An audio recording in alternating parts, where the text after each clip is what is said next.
करें स्टार्ट। आप शुरू कीजिए। बोलो श्री प्राणनाथ प्यारे की जय। बोलो श्री सतगुरु महाराज की जय। जरा सुन लो ये प्रीतम मेरे मेरे दिल की ये आवाज है तेरे चरणों से लिपटी रह मेरी आत्मा की आवाज है। जरा सुन लो ये प्रीतम मेरे मेरे दिल की ये ही आवाज है तेरे चरणों से लिपटी रहूं। मेरी आत्मा की आवाज है। जरा सुन लो ये प्रीतम मेरी। हुई जब से मुझ पे तेरी नजर, मुझे सोचा क्या खबर। हुई जब से मुझ पे तेरी नजर, मुझे सुबह और शाम की क्या खबर।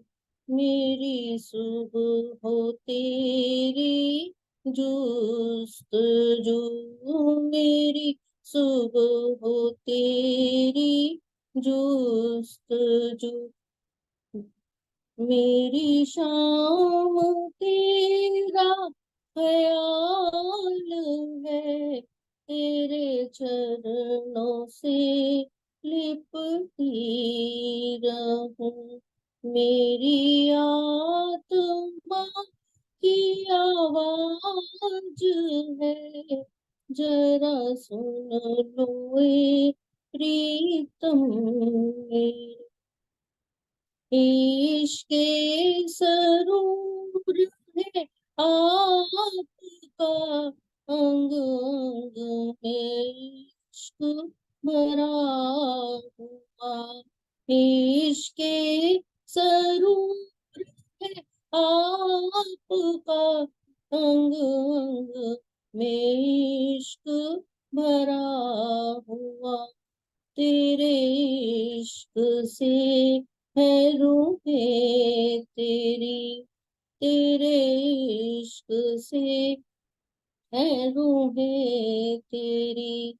दिल में हमें अब लीजिए, तेरे इश्क से है रूहें तेरी।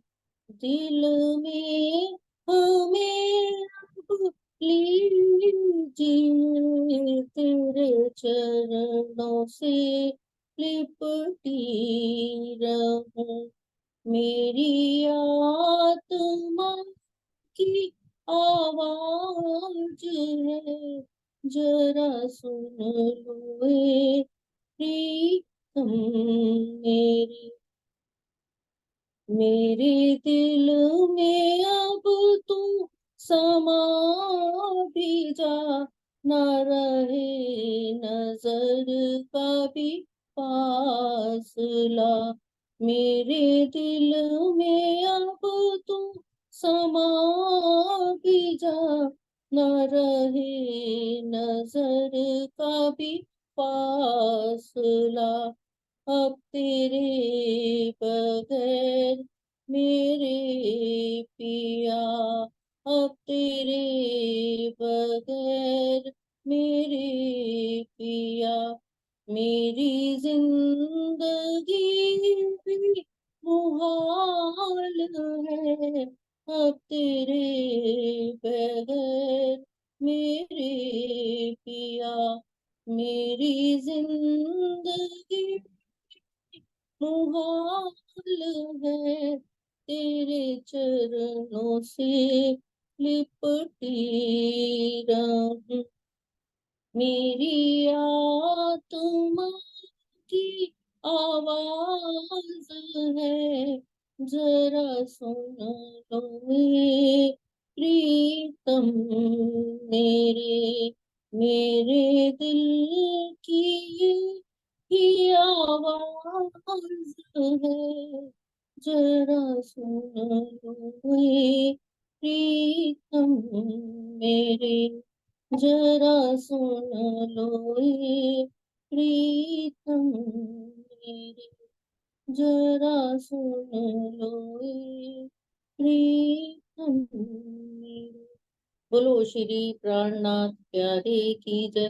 बोलो श्री सतगुरु महाराज की जय। प्रणाम जी। प्रणाम जी, धन्यवाद प्रतिभा दीदी।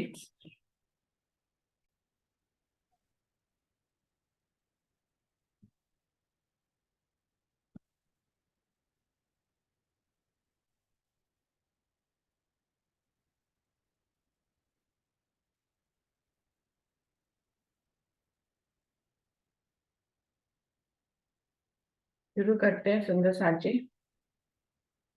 बोलिए श्री प्राणनाथ प्यारे की जय। बोलिए श्री सद्गुरु महाराज की जय। सर्व सुंदर साथ की जय। सभी सुंदर साथ जी को मेरा प्रेम प्रणाम जी।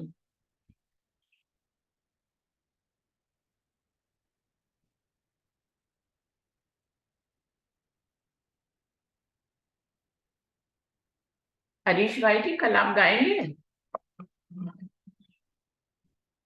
हाँ दीदी दीदी, गाएंगे गाएंगे। ठीक है। प्रणाम जी। प्रणाम जी, प्रणाम जी। गाएंगे गाएंगे। हाँ प्रणाम। हाँ, लिख दो कल। हाँ, कल मैं गाऊंगा। हाँ जी।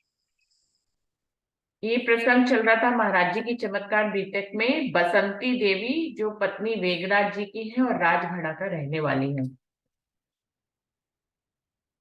इनको दीदी महाराज जी के ऊपर ज्यादा भाव नहीं था, लेकिन फिर दीदी भी महाराज जी ने इनको प्रथम बार में ही बहुत बड़े बड़े चमत्कार दिखा दिए। एक बार ये बीमार थी और महाराज जी के साथ जब ये कहीं जा रही थी तो तांगे पे महाराज जी और ये बैठे हुए थे। बारिश बहुत जोर से होने लग गई और जिस तरफ महाराज जी बैठे थे उसी तरफ सारी बौछार थी। तो वो कह रही है कि मैं महाराज जी को ओट करने लग गई अपनी साड़ी से। इस तरह से एक झुकाव हुआ महाराज जी की तरफ, और जब वो अपने राजगढ़ा पहुंची तो उनको दौरा पड़ गया, क्योंकि वो बीमार रहती थी तो दौरा उनको पड़ा। और उसमें दौरे में देखने में तो वो बेहोश थी, लेकिन उनको महाराज जी ने परमधाम पूरा घुमाया, परमधाम के नजारे दिखाए, राज्य की लीला में उन्होंने विलास किया। तो इस तरह से पूरा उनको नजारे दिखाए। और उसके बाद वो अपनी आत्म स्वरूप से महाराज जी के पास जब मजाइकपुर पहुंची तो महाराज जी ने उनको परिक्रमा कराई, और परिक्रमा में एक किनारे पे बहुत सारी सखियां बैठी थी, उनको दिखाया और कहा कि ये 12,000 सखियां हैं जो सोई पड़ी हैं। देखने में तो उठ रही हैं, बैठ रही हैं, खा रही हैं, पी रही हैं, लेकिन ये सब सोई हुई हैं और इनको हमें जगाना है। मैं यहाँ पर जागनी करने के लिए, ये मेरा वक्त आया है, मैं यहाँ पे आया हूँ। ये लोग मुझे पहचानती नहीं है, लेकिन तुम्हें मेरे साथ ये काम करना है। इस प्रकार का संदेश इनको राज्य देते हैं।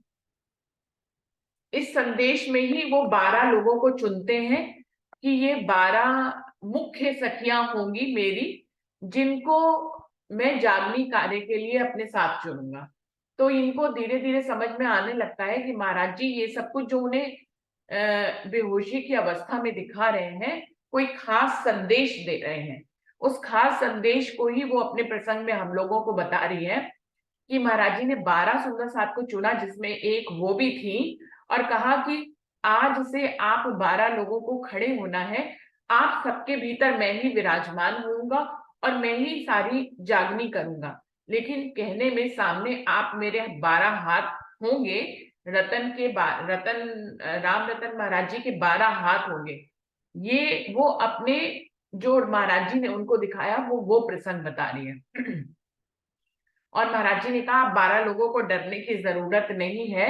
जो कुछ भी होगा, अगर जागनी होगी तो सब आपके सिर पे होगी, करूंगा तो मैं ही, लेकिन अगर कहीं जूते खाने होंगे तो मेरा सर होगा और आप लोगों को कुछ भी नहीं होगा। तो इस प्रकार महाराज जी इन्हें आश्वासन देते हैं।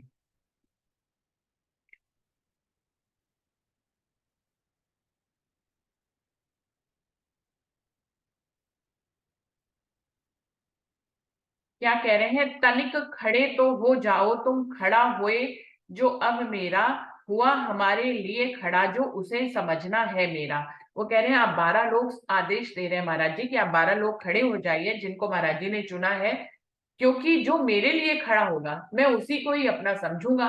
जो वक्त आने पर मेरे लिए खड़ा ही ना हुआ उसको मैं अपना कैसे समझूं। उसमें मेरी मैं बोलेगी, उसकी मैं ले लूंगा मैं, सुनी बहुत दुनिया की मैं सुनो दुनी अब मेरी मैं। क्या कह रहे हैं, उसमें मेरी मैं बोलेगी। ये जो 12 लोग खड़े होंगे, जो राम रतन महाराज जी के 12 हाथ होंगे, उनके अंदर जो बोलेगा वो मैं हूंगा। उनके अंदर मेरी मैं बोलेगी, ये कह रहे हैं उनके अंदर मेरी मैं बोलेगी। मतलब वो जो 12 लोग खड़े होंगे वो जो कुछ कार्य करेंगे और जो भी वो मैं कर, अब मैं खुद ही लेकर जो काम करेंगे उनके अंदर मेरी मैं खुद ही होगी। वो उनकी अपनी मैं खुद ही नहीं होगी, उनके अंदर राम रतन महाराज जी की मैं खुद ही होगी। उनमें मेरी मैं बोलेगी, उनकी मैं ले लूंगा मैं। और क्या कह रहे हैं, उनके अंदर जो मैं खुदी है उसको मैं अपने अंदर ले लूंगा, मतलब वो उसको खत्म कर दूंगा। और वो जो कुछ भी कार्य करेंगे जिस मैं खुदी से करेंगे उसके अंदर मेरी मैं बोलेगी। सुनी बहुत दुनिया की मैं सुनो दुनी अब मेरी मैं। क्या कह रहे हैं, दुनिया में मैंने आपकी मैं बहुत सुन ली, अब आप मेरी मैं खुदी से उठकर काम करिए। तो सुंदर साथ जी, इंद्रावती जी ने भी वाणी में यही कहा है कि मेरे अंदर जो मैं खुदी अब आई है वो धाम की मैं खुदी है। मेरी जो अपनी मैं खुदी है दुनिया की वो खत्म हो चुकी है, और मेरे अंदर धनी की मैं खुदी आ गई है, जिससे वो सारा जागनी कार्य कर रहे हैं, वाणी अवतरित हो रही है। तो वो कहीं पे भी इसको अपनी मैं लेकर नहीं दर्शाती है कि ये मैं ये काम कर रही हूँ, मैं जागनी कर रही हूँ या मेरे मुख से वाणी अवतरित हो रही है। वो कह रहे हैं ये सब राज्य का काम है, वही कर रहे हैं, उन्हीं की मैं खुदी मेरे अंदर है। ऐसे ही यहाँ पर रामरतन महाराज जी इस बात को स्पष्ट कर रहे हैं कि जो 12 जने मैं खड़ू करूंगा उनके अंदर महाराज जी की मैं बोलेगी, उनकी मैं नहीं होगी। मेरे ही तो तुम, मेरे ही तो हो तुम सारे, मैंने ही तुमको पाला, साथ न छोड़ा मैंने अब तक तुम में खुद को खो डाला। अब वो क्या कह रहे हैं, मतलब क्योंकि महाराज जी के अंदर राजी आए हुए हैं तो वो उस ढंग से बात को कह रहे हैं, उसी ढंग से हमें समझनी चाहिए। वो क्या कह रहे हैं, मेरे ही तो हो तुम सारे। ये जो 12 लोग खड़े करे हैं ये मेरे अलावा कौन है, मेरे ही स्वरूप है, मेरे ही स्वरूप है। कह रहे हैं कि तुम सब मेरे ही तो हो, मैंने ही तुमको पाला, इस खेल देखने के लिए मैंने ही तुमको भेजा। फिर ये जो जागने की समझ दी है, तुम्हें जागृत किया वो भी मैंने किया, फिर तुमसे काम करवा रहा हूं तो वो करवाने वाला भी मैं हूं। तो क्या कह रहे हैं, मैंने ही तुमको पाला, तुम सब मेरे ही तो, तुमको मैंने ही तो पाला है। साथ ना छोड़ा मैंने अब तक तुम में खुद को खो डाला, मैंने तो तुम्हारा साथ कभी छोड़ा ही नहीं। तुम तो इस खेल में आके, माया में आके मुझे भूल भी गए, मेरी पहचान भी नहीं करी, लेकिन मैंने तुम्हें कभी भी तुम्हारा साथ नहीं छोड़ा, बल्कि मैंने अपने आप को तुम में खो डाला। मैं तो इतना ही मशगूल हो गया इस जागनी के ब्रह्मांड में आकर, मतलब राजी कह रहे हैं कि मैंने अपने आप को अपनी रूहों के अंदर खो डाला। रूहें तो यहाँ आके मुझे भूल गई, लेकिन मैंने कभी रूहों को ना तो छोड़ा, मैंने ही उनको उनकी जागनी करी, मैंने ही अपने सारे वादे निभाए, मैंने उनको पाला पोसा बड़ा किया। कि कहने का मतलब है कि उनको नींद की अवस्था से जागृत की अवस्था में लाने वाला भी मैं हूं, और मैंने अपने आप को तुम में पूरी तरह से समर्पित कर दिया और खो डाला।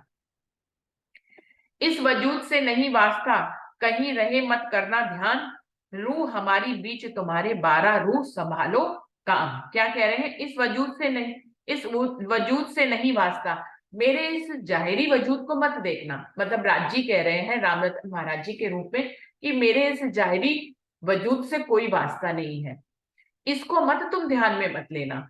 इस वजूद से नहीं वास्ता, कहीं रहे मत करना ध्यान, मेरा वजूद कहीं पे भी हो, इस दुनिया में हो या ना हो, मतलब मेरे जाने के बाद भी जब ये वजूद आंखों से ओझल हो जाएगा तब, और अब भी जबकि मेरा वजूद है, इससे आपका कोई वास्ता नहीं है और ना ही ये कहीं पे भी रहे, आपको इसका ध्यान नहीं करना है। क्या कह रहे हैं, फिर से पढ़ रही हूं, इस वजूद से नहीं वास्ता, आपका इस वजूद से कोई वास्ता नहीं है, कहीं रहे मत करना ध्यान। ये वजूद कहीं पे भी रहे, ये तुम्हारी आंखों के सामने रहे या तुम्हारी आंखों से ओझल हो जाए, मत करना, कहीं रहे मत करना ध्यान, इसका ध्यान कभी मत करना। रूह हमारी बीच तुम्हारे, हमारी जो रूह है, हमारी जो आत्म है, वो तो हमने तुम्हारे अंदर छोड़ दी है। मेरी जो जो आत्मा है वो तो तुम्हारे अंदर बसती है, तुम मेरे अंदर बसते हो और मैं तुम्हारे अंदर बसती हूँ। इस संबंध को ध्यान रखना और इसका ही ध्यान करना, जाहिरी वजूद से कुछ भी लेना देना नहीं है। रूह हमारी बीच तुम्हारे, 12 रूह संभालो काम। हे 12 आत्माएं जिनको मैंने खड़ा किया है, आपको ही सारा काम संभालना है। मेरी रूह तो आपके अंदर है, मेरे वजूद से कुछ भी लेना देना नहीं है। तो मेरे आत्म स्वरूप को पहचानना, ना कि मेरे जाहिरी वजूद को आप पहचानना। वो रहे या ना रहे, वो आंखों के सामने रहे या ना रहे, या वो कहीं पे भी रहे, उसका ध्यान आपको नहीं करना है। रूह हमारी बीच तुम्हारे, 12 रूह संभालो काम। मैं तुम में जब फर्क नहीं कुछ, मैं तुम में तुम हो मुझ में, सूत दिया है मैंने तुमको, खींचा जनती बीच तुम्हें।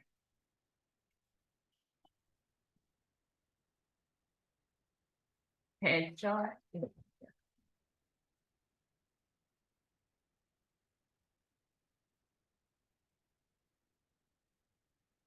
क्या कह रहे हैं, मैं तुम में अब फर्क नहीं कुछ, मैं तुम में तुम हो मुझ में, मेरे और तुम्हारे में कोई फर्क नहीं है। तुम मुझ में हो और मैं तुम में हूं, तुम्हारी आत्मा मेरे अंदर बसी हुई है, मेरी आत्मा तुम्हारे अंदर बसी है। इस प्रकार से मेरे और तुम में कोई भी फर्क नहीं है।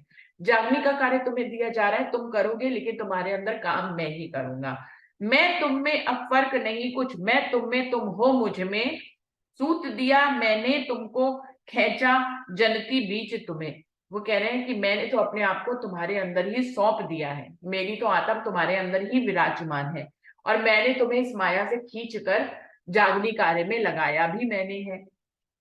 चमन हमारी अब 12 में, चमक हमारी अब 12 में, 12 ही चमकाएंगे, झंडा अमल हाथ 12 के, 12 रतन कहाएंगे। वो कह रहे हैं कि इन 12 जने, इन 12 लोगों को जिनको मैंने खड़ा किया है जागनी कार्य के लिए, मेरी चमक अब इनके अंदर दिखाई देगी। मेरी जो रोशनी है वो इन 12 जनों के अंदर दिखाई देगी, मेरी चमक इनके अंदर दिखाई देगी। तो क्या कह रहे हैं, चमक हमारी अब 12 में, 12 ही चमकाएंगे, इन 12 ही सुंदर साथ को हम चमकाएंगे, इन मतलब अपनी रोशनी से इनके माध्यम से हम जागनी करवाएंगे। झंडा अमल हाथ 12 के, इस जागनी ब्रह्मांड का जो झंडा है वो इन 12 लोगों के हाथ में सौंपा है। 12 रतन कहलाएंगे। कहने को तो मैं एक तन में रतन बन के आया हूं, मतलब झंडू दत्त बन के आया हूं मैं, रतन बाई की आत्मा, लेकिन इन 12 लोगों को जिनको खड़ा किया है ये भी रतन ही कहलाएंगे। ये मेरे रतन है तो रतन ही कहलाएंगे, क्योंकि इनके अंदर बैठकर काम ही मैं करूंगा, मेरे और इनमें कोई फर्क नहीं होगा। तो ये भी जो 12 जने मैंने खड़े किए हैं ये भी रतन ही कहलाएंगे।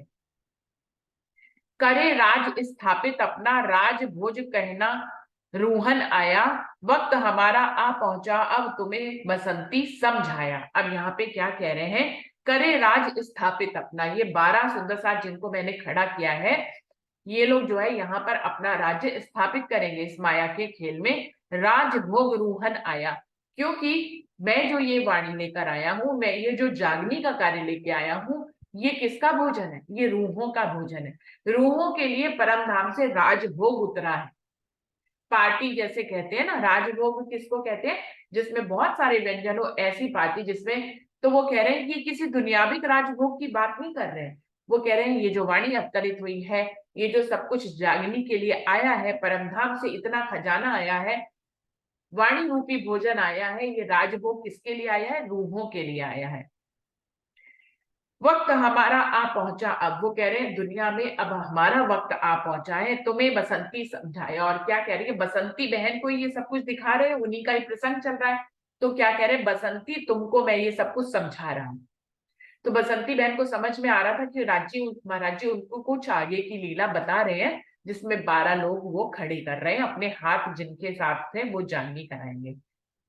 शिष्य बड़ाई करे गुरु की, निज गुरु को चमकाते हैं, नाम उछाले पुत्र बाप का, रोशन कर दिखलाते हैं। वो कह रहे हैं हमेशा से ये चलन चलता आया है कि शिष्य जो है अपने गुरु की बड़ाई गाते हैं और उनके नाम को आगे रोशन करते हैं। जबकि शिष्य और गुरु का ऐसा संबंध है, जबकि अगर पिता पुत्र के जिनका खून का संबंध भी होता है तो उनमें भी ऐसा देखा गया है कि कई बार पुत्र अच्छा नहीं निकलता और बाप की वडियाई निकालने की बजाय वो उनका नाम जो है उनका नाम रोशन करने की बजाय उनका नाम डुबा देता है। ऐसे पिता पुत्र के संबंध भी होते हैं, लेकिन शिष्य और गुरु का संबंध ऐसा होता है कि हमेशा शिष्य अपने गुरु की बड़ाई गाते हैं और उनको अपने कर्मों के द्वारा उनको रोशन करते हैं, क्योंकि उनके गुरु उनके अंदर ही विद्यमान होते हैं। जो सपूत करते हैं ऐसा, बेड़ा डूबे हाथ कपूत, वंश नष्ट कर डाला करते जाते ऐसे कुनबे ऊत। वो कह रहे हैं ऐसा संबंध शिष्य और गुरु का होता है, जबकि खून का संबंध रखने वाले पिता पुत्र के भी कुछ ऐसे सपूत होते हैं जिनको कपूती कहना चाहिए, वो अपने पिता का नाम डुबो देते हैं, उनका तो बेड़ा ही गर्क कर देते हैं, पूरा पूरा वंश नष्ट कर डालते हैं। वंश नष्ट कर डाला करते जाते ऐसे कुनबे ऊत, ऐसे कुनबे में, ऐसे खानदान में कभी कभी ऐसे ऊत, ऐसे गधे भी पैदा हो जाते हैं।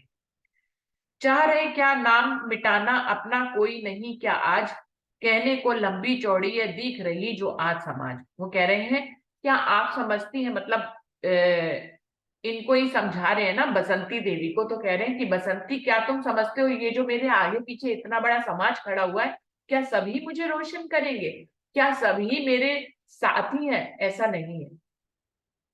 कहने को लंबी चौड़ी है दिख रही जो आज समाज, चाह रहे क्या नाम मिटाना अपना कोई नहीं क्या आज। क्या आप तुम समझते हो कि इनमें से कुछ ऐसे लोग नहीं है जो हमारा नाम नहीं मिटाना चाहते होंगे? हमारे ही समाज में शामिल है और हमें ही गिराना चाहते हैं ऐसे कई लोग हैं। तो वो कह रहे हैं कि ऐसा ही होता है, जैसे एक पिता के पुत्र होते हैं, कुछ सपूत होते हैं, कुछ कपूत होते हैं, वो पिता का नाम डुबा देते हैं, कुछ सपूत होते हैं जो खड़े करके उनका नाम रोशन करते हैं। ऐसे ही वो उदाहरण देके बता रहे हैं कि हमारे आगे पीछे जो इतना बड़ा समाज दिख रहा है, तो उसमें ये मत समझना बसंती की सभी मेरे हैं और सभी मेरा नाम रोशन करेंगे। कुछ लोग तो ऐसे भी हैं जो मेरा नाम डुबाना भी चाहते हैं। कोई लिए फिरता है वाणी, कुछ कुरान की देते भाग, इधर उधर दौड़े फिर रहे हैं बिन समझे दे रहे हैं साथ। वो कह रहे हैं इनमें से कुछ तो दिखावे के लिए वाणी को गाते फिरते हैं, कुछ कुरान की बातें करते हैं, पर इनमें से कोई भी जागा नहीं है, सब इधर उधर फिर ही रहे हैं खाली और तरह तरह की साक्षियां दे रहे हैं, लेकिन कोई भी जागा हुआ नहीं है।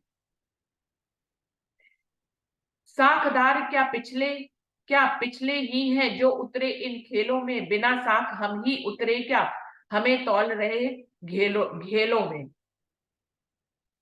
और इन लोगों को ऐसे लगता है कि जैसे यही वाणी पड़े हुए हैं, सारी साक्षियां इन्हीं के पास हैं और इनको लगता है हम तो बिना किसी साक्षी के ही बात करते हैं, हम तो ऐसे ही इस दुनिया में आ गए, हमारे अंदर तो महाराज जी ने कुछ भेजा ही नहीं है। तो ये इन लोगों की गलतफहमी है।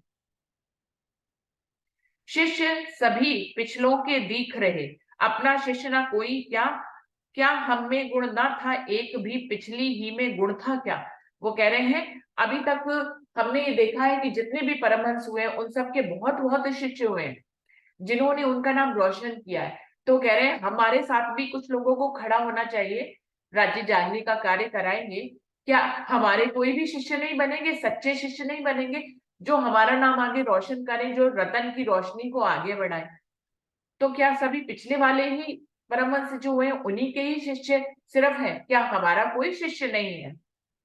क्या हम में कोई गुण नहीं था कि हम कोई सच्चा शिष्य बना पाए? ऐसा वो महाराज जी कह रहे हैं। भाड़ बैठ कर झोंका तुमने, अब तक क्या बेकार गया, ढके चदरिया में बैठे रहे क्या वह प्यार नकारा गया। वो कह रहे हैं कि हमने अपने आप को आपके लिए झोंक दिया, अपना तन मन धन आपके लिए न्यौछावर कर दिया, अब तक क्या वो बेकार जाएगा? बिल्कुल भी नहीं, कुछ लोगों को तो खड़ा होना ही पड़ेगा। तो कह रहे हैं कि हमने जो अपने आप को पूरा आप लोगों के ऊपर समर्पित किया, क्या ये बेकार जाएगा? ढके चदरिया में बैठे रहे, क्या ये प्यार नकारा गया? वो कह रहे हैं हमने आपसे इतना प्यार किया, क्या आप मेरे प्रेम की चादर भी नहीं ओढ़ पाए?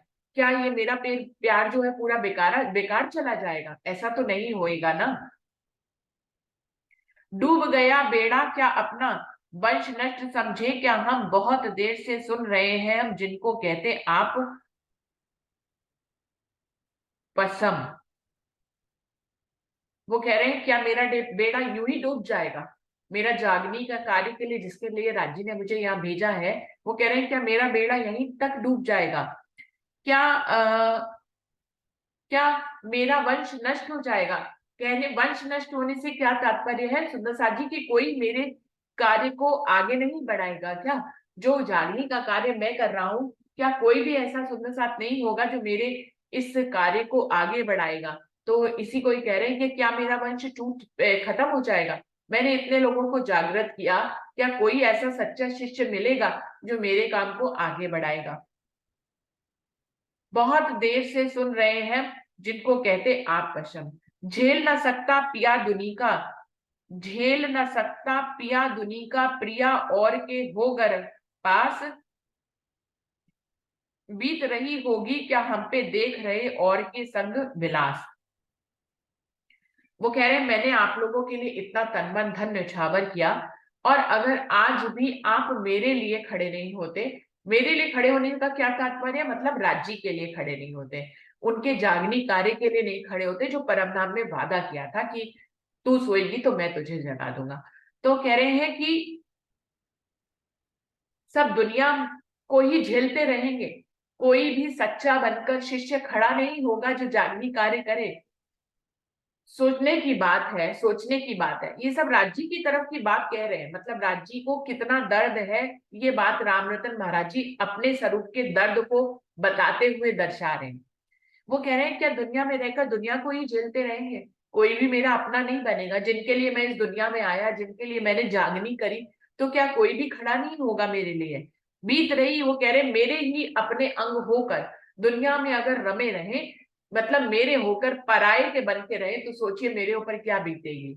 बीत रही होगी क्या हम पे देख रहे और के संग विलास, अगर मैं अपनी ही रूहों को माया के संग विलास करते हुए देखूंगा तो मेरे ऊपर क्या बीतेगी, कि इनके लिए मैंने क्या क्या नहीं किया।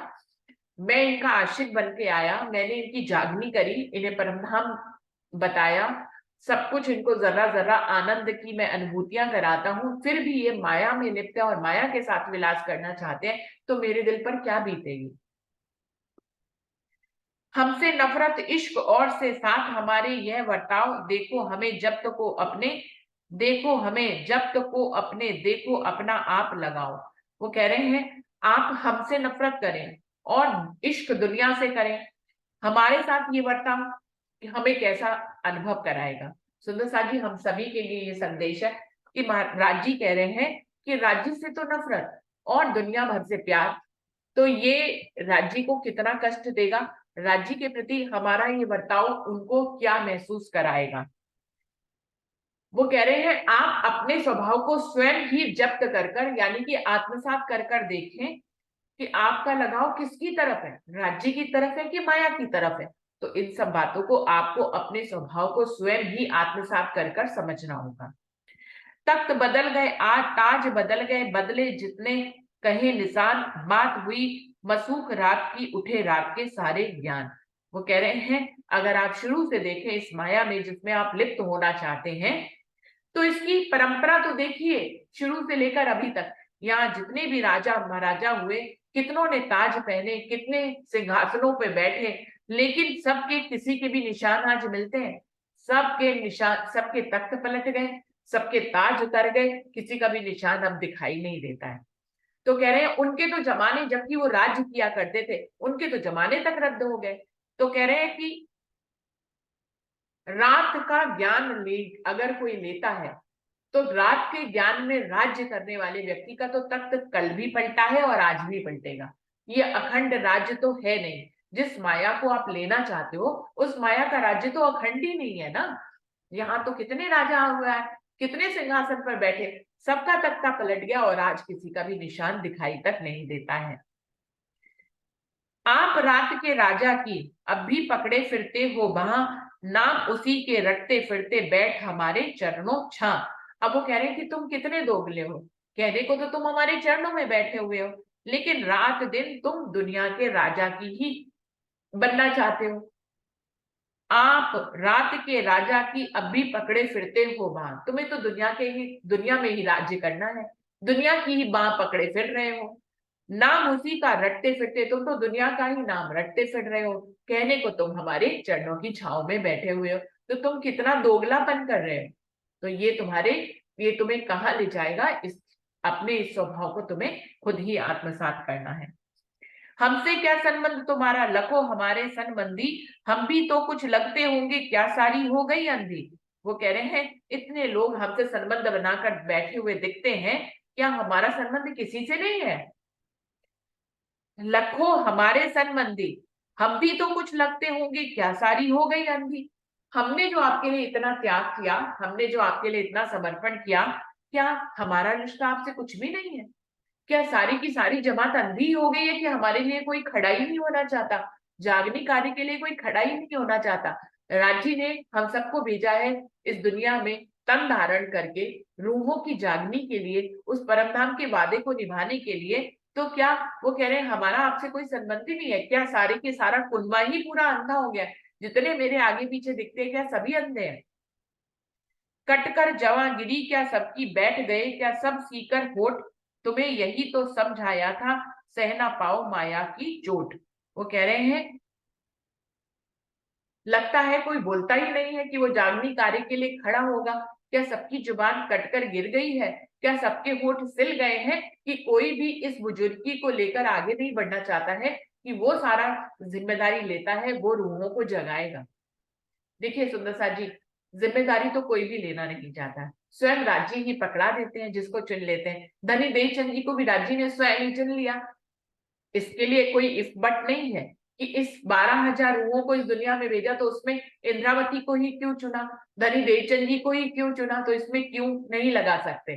राज्य की मौज पे है। कोई धनी देवचंद जी के दिल में आया था कि वो रूहों को जगाएंगे, उनको तो ये भी नहीं पता था कि वो परम धाम से आए। तो राज्य ने श्याम जी के मंदिर में उनको दर्शन देके सबको बताया कि तुम परम धाम से आए हो, और फिर उन्होंने कहा मैं तुम्हारे अंदर बैठ जाऊंगा, मैं ही काम करूंगा और तुमको सब रूहों को जगाना है। तो तब से जब राज्य उनके अंदर बैठे तो उनको रूहों को जगाने की लगन लग गई। ऐसे ही इंद्रावती जी थी, वो तो नौकरी में लग गई थी। वह अपने सदगुरु से नाराज होकर, लीला कुछ ऐसी राज्य ने रचाई कि वो नाराज होकर नौकरी करने चले गए।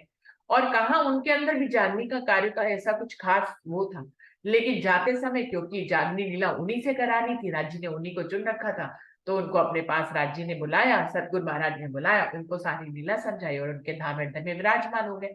जब राज्य इंद्रावती के धाम हृदय में विराजमान हो गए तो इंद्रावती जी ने भी जागनी का ठेका ले लिया। तो ये परंपरा चलती आई, राज्य चुनते हैं जागनी के लिए। यहाँ पर महाराज जी, लेकिन पात्रता तो होनी चाहिए ना, पात्रता भी चाहे राज्य ही बनाते हैं, किसी वजूद के अंदर अगर पात्रता होती है तो वो भी राज्य ही देने वाले हैं। वो कह रहे हैं क्या सबकी जुबान कटकर गिर गई है, क्या सबके होठ ही सिल गए हैं, क्या कोई भी जागनी कार्य के लिए आगे नहीं आएगा। मुझे तो लगता है कि तुमको अभी तक यही समझ में नहीं आया कि ये माया की चोट है तुम्हारे ऊपर, जो तुम अपने होठ ही नहीं खोल पाते हो और जागनी के कार्य की बात समझ ही नहीं पाते हो। एक ना निकला जिसने डुबकी लेकर हमको जाना हो, एक ना निकला हाथ हमारा पकड़ा या पहचाना हो। वो कह रहे हैं मुझे तो कभी कभी ये लगता है कि कोई एक भी ऐसा नहीं था जिसने हमारे वजूद में डुबकी लगाकर हमें अंदर तक पहचाना हो। एक ना निकला जिसने डुबकी लेकर हमको जाना हो, जिसने हमें गहराई से जाना हो, जिसने हमें गहराई से पहचाना हो, कोई भी एक नहीं निकला क्या। एक ना निकला हाथ हमारा पकड़ा या पहचाना हो, कोई भी ऐसा एक वजूद नहीं निकलेगा कि जो हमारा हाथ पकड़ेगा, हमें गहराई से पहचानेगा और हमारी परंपरा, हमारी जागनी लीला को आगे बढ़ाएगा। याद करो क्या कहा करे करे थे, कहूं कहूं तो मुझ पे कहा न जा, बड़ी हमारे संग मजबूरी, चुप भी हमसे रहा न जा। तो महाराज जी कह रहे हैं अब हम तो बड़ी मुसीबत में फंस गए हैं। हम अगर कहते हैं तो भी बुरा लगता है, हम ना कहें तो जागने का कार्य नहीं हो पाएगा। कहना तो हमारे लिए जरूरी हो गया है। हम भी धर्म संकट में फंसे बैठे हैं कि हम तुम्हें अपने वजूद की पहचान कैसे कराएं, जिससे कि तुम हमारे लिए खड़े हो सको आगे जागनी कार्य में। मेरे जाते ही जागनी कार्य रुक जाए, ये तो उत्तम बात नहीं है ना। अति उत्तम बात तो ये है कि मेरा वजूद रहे या ना रहे, लेकिन जागनी की लीला ऐसे ही चलती रहे। तो कह रहे हैं कि हम कहते हैं तो भी हम पछताते हैं, और अगर हम नहीं कहते हैं तो हमसे चुप नहीं रहा जाता है। कहूं तो मां मारी जाता है, ना कहूं बाप को कुत्ता खा, बात इशारे में थी उस दम, अब अस्पष्ट समझ लो साथ, अब स्पष्ट समझ लो साथ।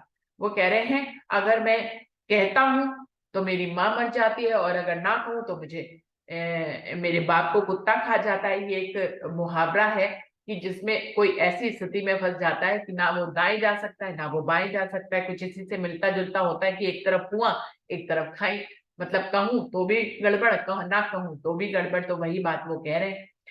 वो कह रहे मैंने इशारों में आप लोगों को सारी बात समझा दिया, अब आप इसको अपने दिल में स्पष्ट रूप से समझ लें। रस्म इशारों में बोले हम, समझी नहीं किसी ने बात, प्यासे के प्यासे हैं सारे, कुआं खोद ना पाया एक।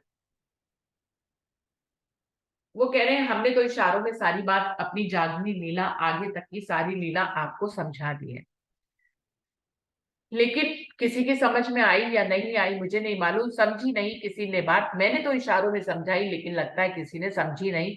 प्यासे के प्यासे हैं सारे, कुआं खोद ना पाया एक।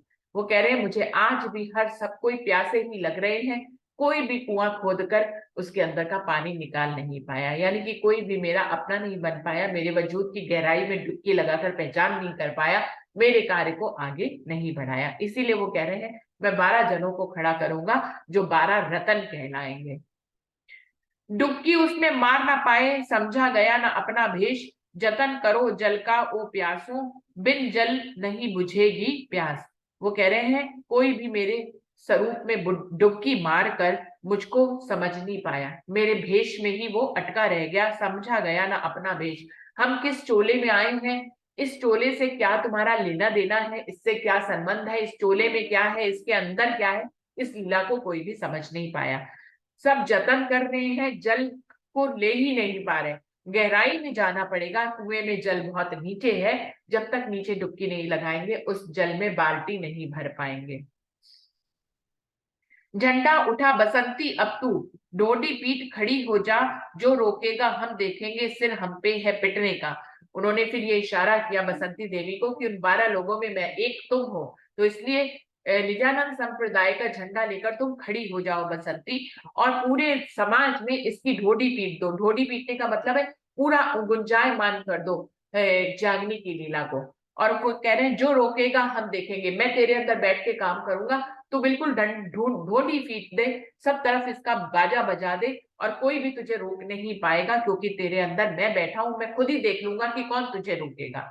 सिर हम पे है पिटने का, और तू घबराना नहीं, अगर पिटने की जरूरत पड़ेगी तो मैं अपना सिर आगे कर दूंगा। बेइज्जत तेरे बिल एवज, बेइज्जत तेरे बिल एवज हम होंगे, तू मत घबरा, बला तुम्हारी